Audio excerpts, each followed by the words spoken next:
This week and next on Beyond Stillness, Stories After Stroke, we take a moment to look back before venturing forward. Over the past year, we've been privileged to publish 44 individual stories. Each guest has spent an average of 7 weeks working one-on-one with Beyond Stillness to reflect on the wisdom gained through their recovery and craft a story to inspire fellow survivors. In this season of Thanksgiving, we've compiled a snippet of recovery wisdom or gratitude from each guest. Their courage to pause, reflect, and share their journey speaks volumes about the strength of the human spirit. It's through their vulnerability and resilience that others find hope, connection, and healing. I'm deeply honored to live and work in your presence and humbled by the Beyond Stillness community that has flourished in the past year. Together, we offer our experiences to uplift and inspire one another. As Chris Wilder said in his story, we are part of something greater. For that, and for each of you, I'm profoundly grateful. Thank you for joining us for part 2 of the 2024 Thanksgiving special. Beyond Stillness, Stories After Stroke is made possible by our guests and tax-deductible donations from friends and listeners like you. Join us in empowering stroke survivors with stories of wisdom, purpose, connection, and hope at www.beyondstillness.org. Hello and welcome to Beyond Stillness, Stories After Stroke. Stroke offers a powerful, life-changing shift in perspective.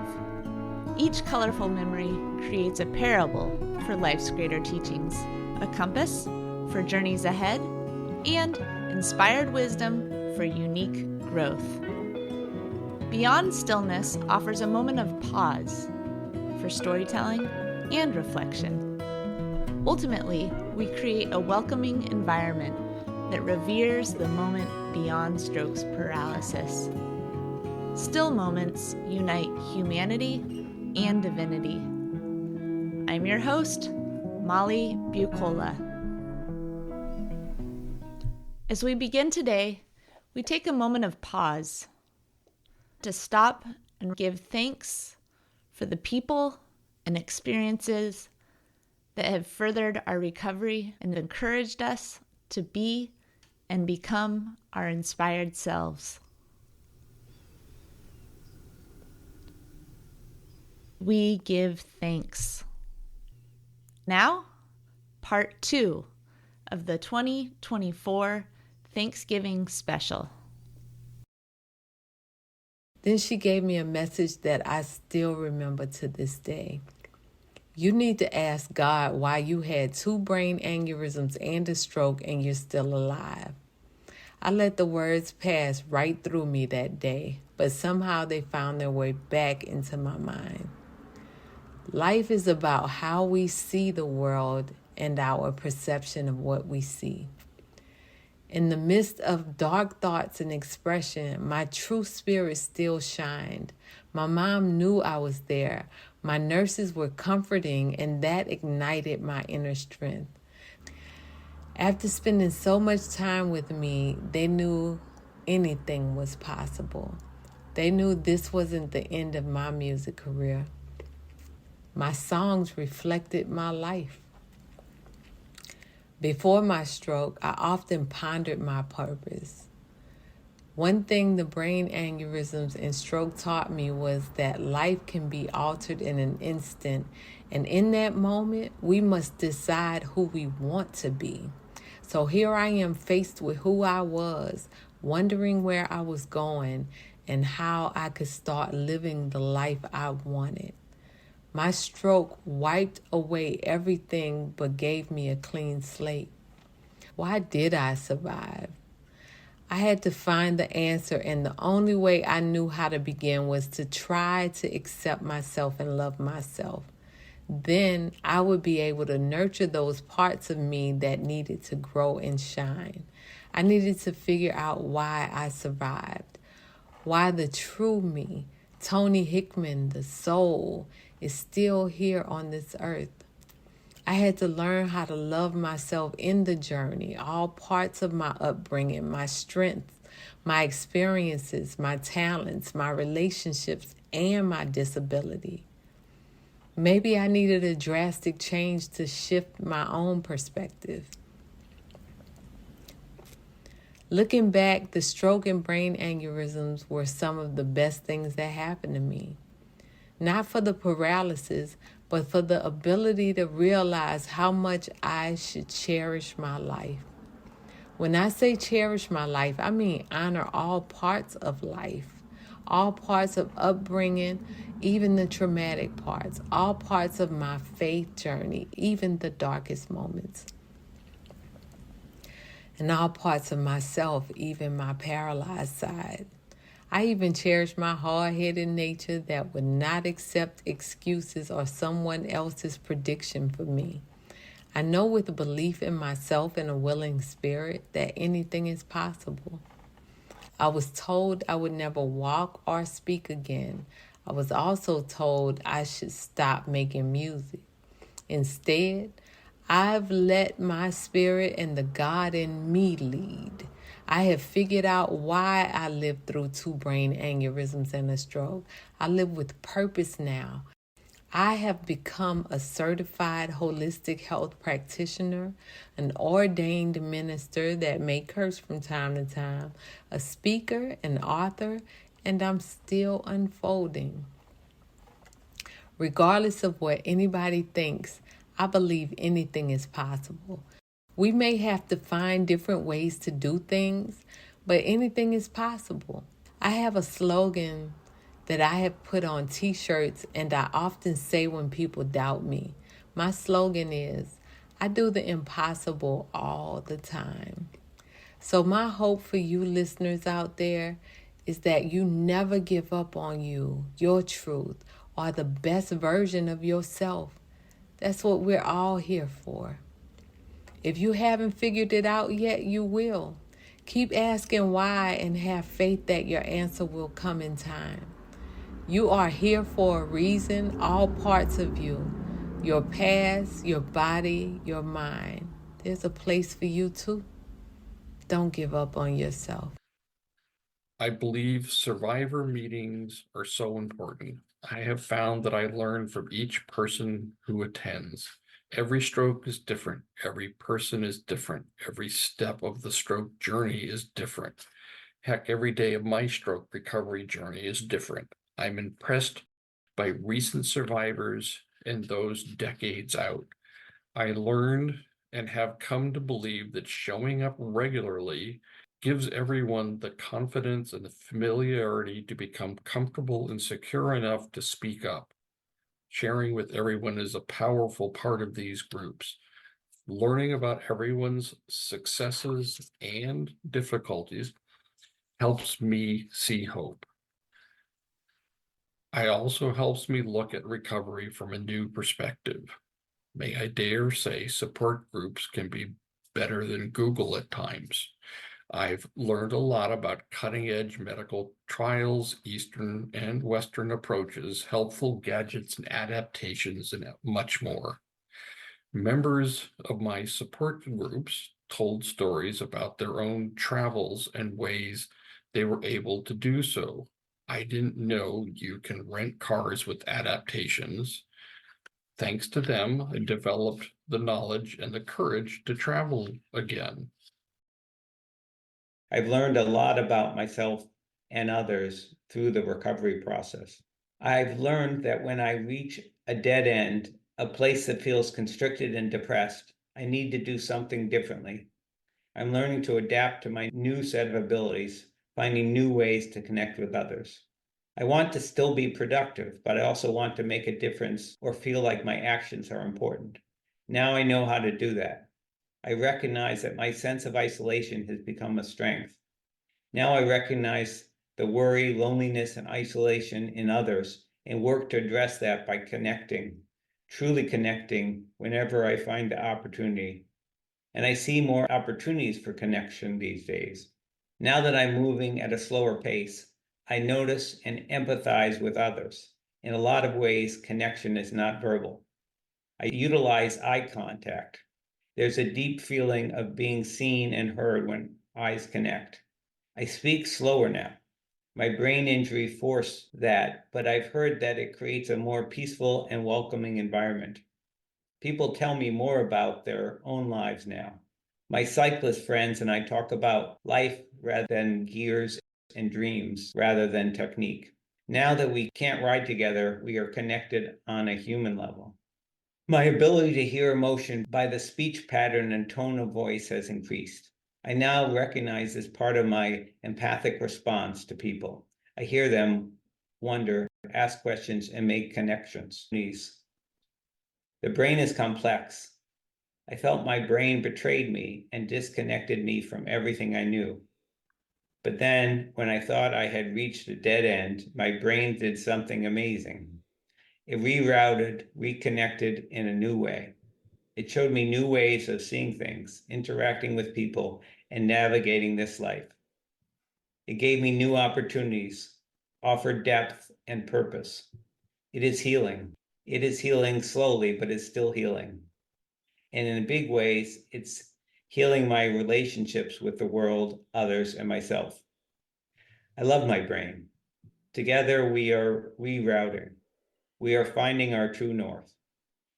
And I am quite certain I was born with this sense of direction. My story is just one among millions of survivors working to rebuild a life of meaning, purpose, and joy.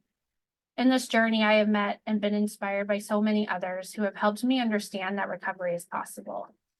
I've learned many lessons in this experience, but two of the most important to me are to listen to my body and advocate for myself, and that we're not alone in this. The connections I have made with other survivors have lifted me up on my down days and enabled me to be a support to others in the same way on my good days. Telling my story, whether it's through podcasts like this one or in a support group, has helped me to take ownership of my experience, giving me the feeling of control. It has helped me heal and give back to others. Stroke can be life-changing, disrupting our abilities, altering our lives in ways that we never thought possible. And yet, we are so resilient, and there is reason for so much hope. Our bodies and minds are capable of so much healing despite these changed circumstances. I wanted the feeling of warmth and total peace that I tasted that day I died 3 times. I wanted to give up. I didn't want to live unless I was able to walk on my own. I didn't want to be in a wheelchair for the rest of my life. I was always active. The thought of me being in the wheelchair was unsettling. Thankfully, that darkest moment was also my lightest. No way I'm not going to depend on anyone in any way. No way. I was determined to walk again. God didn't give up on me. In October 2012, they brought me back 3 times. I've got to show the world why. Before giving up on life, I knew I had to give this walking thing my best shot. I relied heavily on my therapists, Ashley and Chloe, at the community hospital on Frederick Street. I wanted to prove to my mom I could walk. I was determined. I did everything. I taped tape to the end of my toe so I wouldn't drag it. I worked hard not to drag it. I practiced a lot. Ashley and Chloe gave me so much encouragement to pick my whole foot, toe, heel up. I would grab hold of the railings in the hallway, and after a lot of time, grueling exercise, I was finally able to do it. I had great therapists. Later, Dan and Sarah helped me on my hand. They too were great. They tag teamed me. My mom visited my therapy sessions quite a bit. She always happened to show up for key moments, like the first time I stood up on my own and I took my first step. My 90-year-old mom says I'm a survivor. I sure am. I'm taking after her. I'm also showing my son and fiance what I can do with my chance at life. There's always more we can do to better ourselves. There's a thrill in that. This time around, I found purpose. Life's good stuff is in my relationship with myself and others. I'm hooked. I've renegotiated with God. There is an art in the deal. The initial price did scare me away. It takes time. I walked away slowly, and this world said, "Come back." I know what this meant, my opportunities, so I never give up. My statement is in my works. I live it. I will never give up.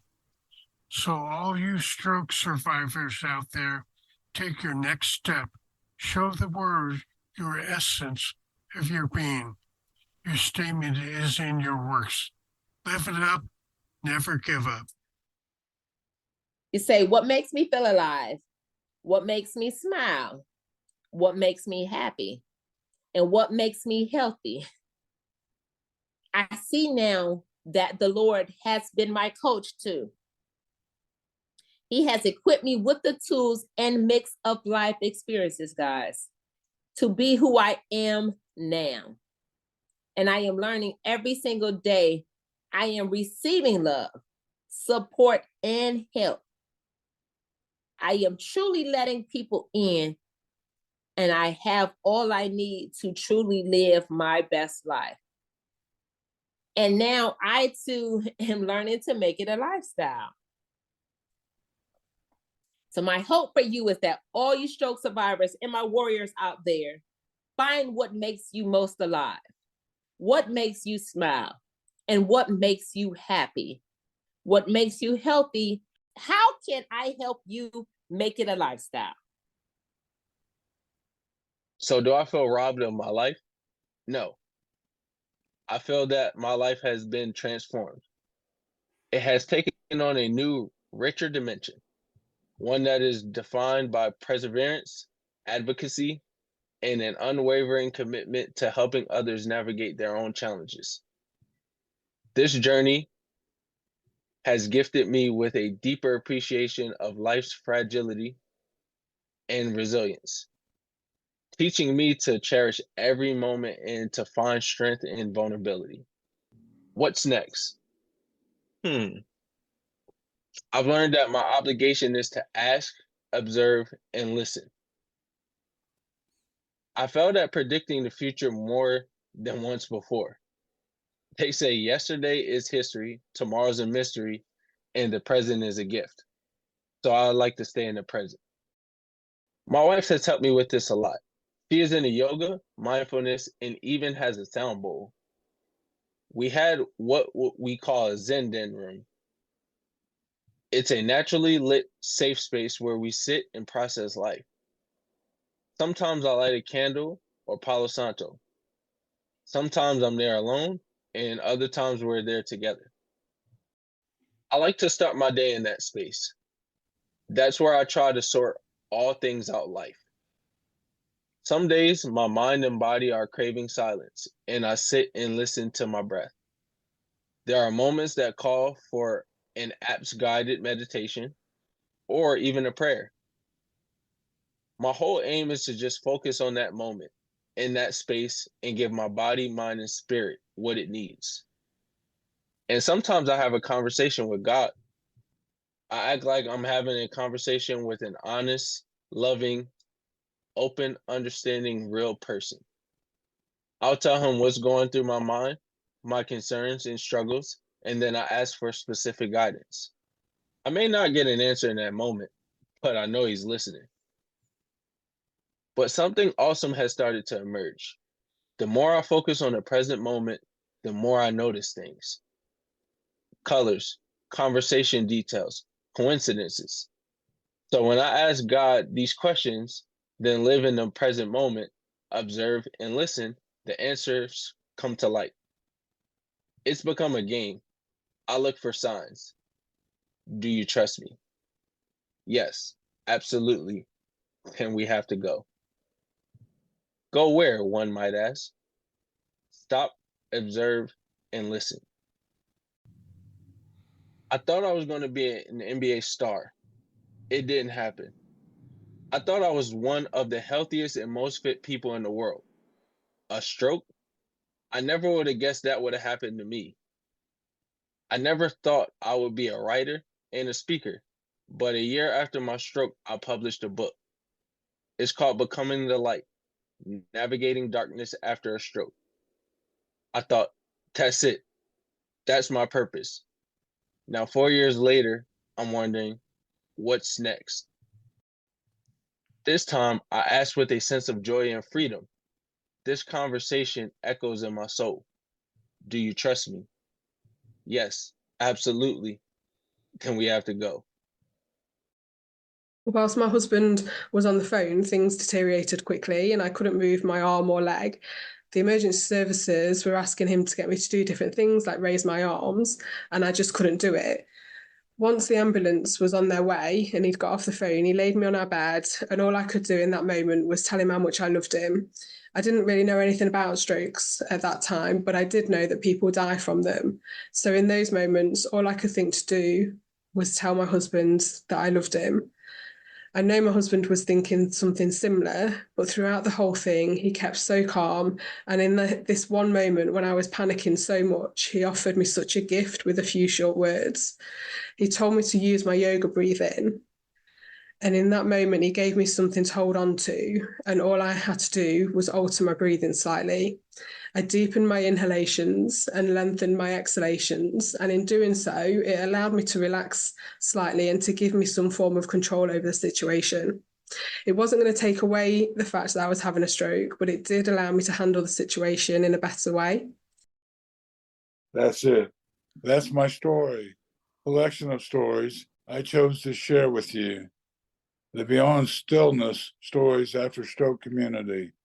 My story is a collection of many other stories. There are a lot of people who have been part of my recovery thus far. If you are a stroke survivor, I challenge you to list the people who have influenced your recovery. In this story, I have named just a few influential, positive, motivating, supportive, and challenged people who have become my team, my family. And there are many, many more who are important in my life and recovery. When I start to list them, I'm amazed and thankful. I challenge you to list influence, positive, motivating, supportive, and challenging people in your life and recovery. Don't forget to count the acquaintances, like the flight attendant or the lady riding the first adaptive trike or bike you'll ever see. You will be amazed and thankful too. I recognize the importance of putting myself there. I'm not a stroke victim. I'm a stroke survivor. I'm heard. You may never walk again. I thought, bullshit. I needed to surround myself with a team that would support and challenge me. Again, that's my story, and it's not just mine. All of our stories interact with each other. I strive to be one who believes in myself and believes in you. We go further together. As for the conclusion, I don't see one in sight. I invite you to join me in writing the story of my life. You can find me on Facebook, Larry White of Indiana. Contact me. Game on. We will support and challenge each other. Oh, thank you, Larry White.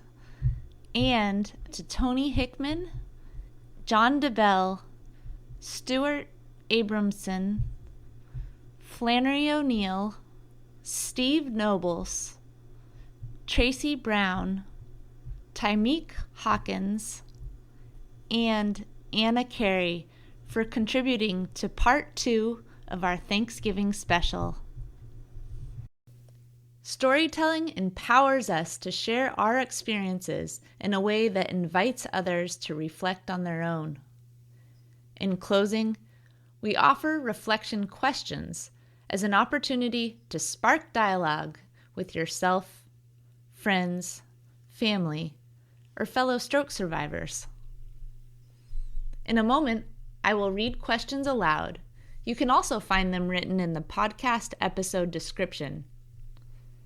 Community conversation prompts. While reflecting upon your recovery, for whom are you grateful? Why? How could you show or tell them about your gratitude this week? Beyond Stillness, Stories After Stroke is made possible by our guests and tax-deductible donations from friends and listeners like you.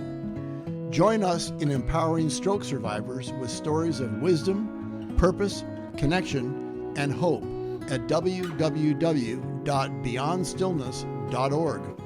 Another way to support is to like, share, or subscribe to our weekly show.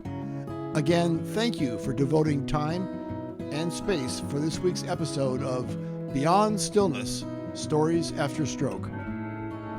Each colorful memory creates a parable for life's greater teachings, a compass for journeys ahead, and inspired wisdom for unique growth. As we close this episode of Beyond Stillness, Stories After Stroke, let's carry forward the wisdom and gratitude shared by our guests.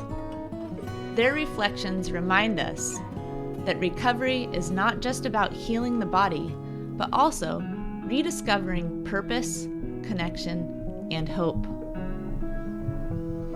As we close today's episode, take a moment to reflect on your own journey.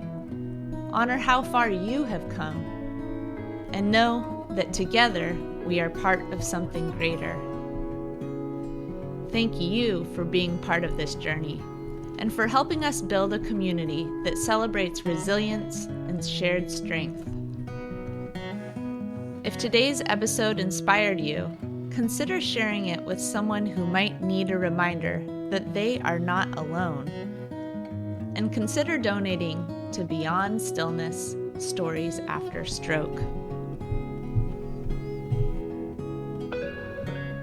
If you are part of the stroke community and have a story you'd like to share on the show, please contact us. Email molly@beyondstillness.org.